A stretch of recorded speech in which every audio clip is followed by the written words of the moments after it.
Asinero hamba dihamu dohot dame nasian di mata dohot sian anakna Tuhan Yesus Kristus Tuhatai. Amin.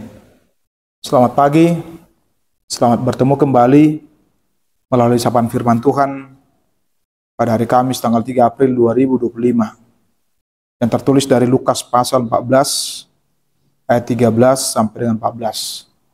Sokonom maridok hatan di bata. Ale jumpa membuat si panganon ho, pio ma akana pogus, akana martihas, napapang dohot nama pitung. Jadi martua maho disi, airang tarbalos na sida itu ho. Ale marbalos doi, tuho sugut di hayon ni akka partigor. Dalam bahasa Indonesia dikatakan, tetapi apabila engkau mengadakan perjamuan, undanglah orang-orang miskin, orang-orang cacat, orang-orang lumpuh, dan orang-orang buta. Dan engkau akan berbahagia, karena mereka tidak mempunyai apa-apa untuk membalasnya kepadamu. Sebab engkau akan mendapat balasnya pada hari kebangkitan orang-orang benar. Demikian bunyi firman Tuhan buat kita. Saudara-saudari, Bapak Ibu, orang muda yang dikasihi oleh Tuhan Yesus Kristus. Siapakah yang tidak senang dihargai dan dihormati? Tentu setiap orang pasti senang jikalau dihargai dan dihormati tanpa melihat status dan tanpa melihat keberadaannya.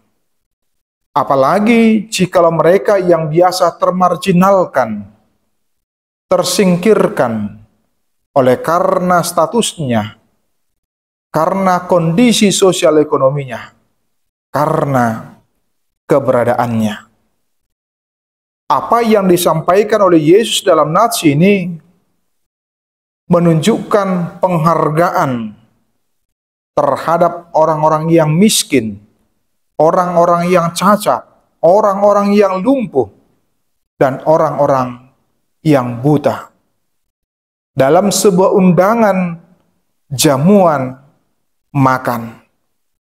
Sesungguhnya penekanannya bukan pada jamuan makannya, tetapi penghargaan terhadap mereka oleh karena kondisi mereka, situasi mereka, keberadaan mereka yang sering sekali termarginalkan dan disingkirkan. Apalagi dengan pemahaman-pemahaman doktrin teologis yang menyudutkan mereka orang-orang yang miskin, orang-orang yang cacat, orang-orang yang lumpuh, buta, atau biasa kita sebut dengan orang-orang kaum disabilitas.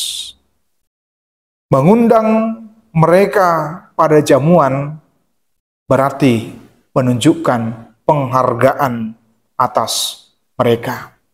Sehingga kita menghargai mereka bukan karena kondisi mereka, bukan karena status mereka, bukan karena keadaan mereka, tetapi karena mereka adalah juga bagian dari ciptaan Tuhan yang berhak menerima penghormatan dan penghargaan sama seperti yang lainnya, orang-orang yang utuh, yang lengkap, yang tidak memiliki cacat atau disabilitas.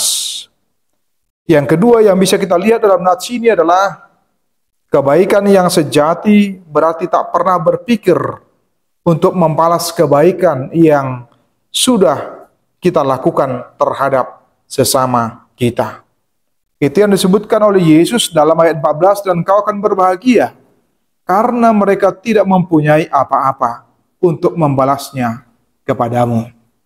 Karena itu, ketika kita boleh melakukan kebaikan terhadap sesama kita, terlebih orang-orang yang patut kita tolong, orang-orang yang patut kita bantu, oleh karena situasi dan kondisinya, maka dengan demikian, tanpa mengharapkan balasan apapun, menunjukkan bahwa kita sudah mempraktikkan apa yang dikatakan oleh Yesus di dalam nats ini.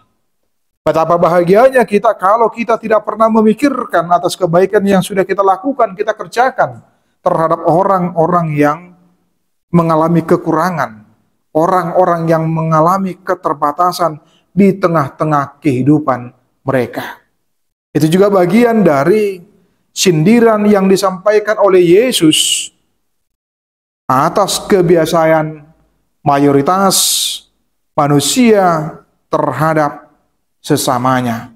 Apakah itu? Itu bisa kita temukan di pasal 14, di ayat sebelumnya, itu ayat 7 hingga sampai dengan ayat yang 11.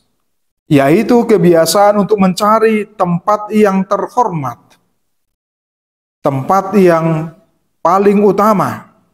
Nah, sehingga ketika manusia mencoba untuk mencari tempat yang paling utama, tempat yang terhormat, maka akan membuat kita menjadi terjebak, merendahkan terhadap sesama kita, menganggap remeh terhadap sesama kita, menganggap kitalah yang paling utama, kitalah yang paling pokok, kitalah yang paling pegang andil atau paling berperan. Karena itu Yesus mengingatkan di pasal 14 ayat 11 di Lukas tersebut, sebab barang siapa meninggikan diri akan direndahkan, dan barang siapa merendahkan diri ia akan ditinggikan. Bagaimana kita boleh belajar dari dalam nats ini, yaitu penghargaan terhadap sesama kita sebagai makhluk ciptaan Tuhan tanpa membedakan statusnya, keadaannya, situasinya, dan kondisinya.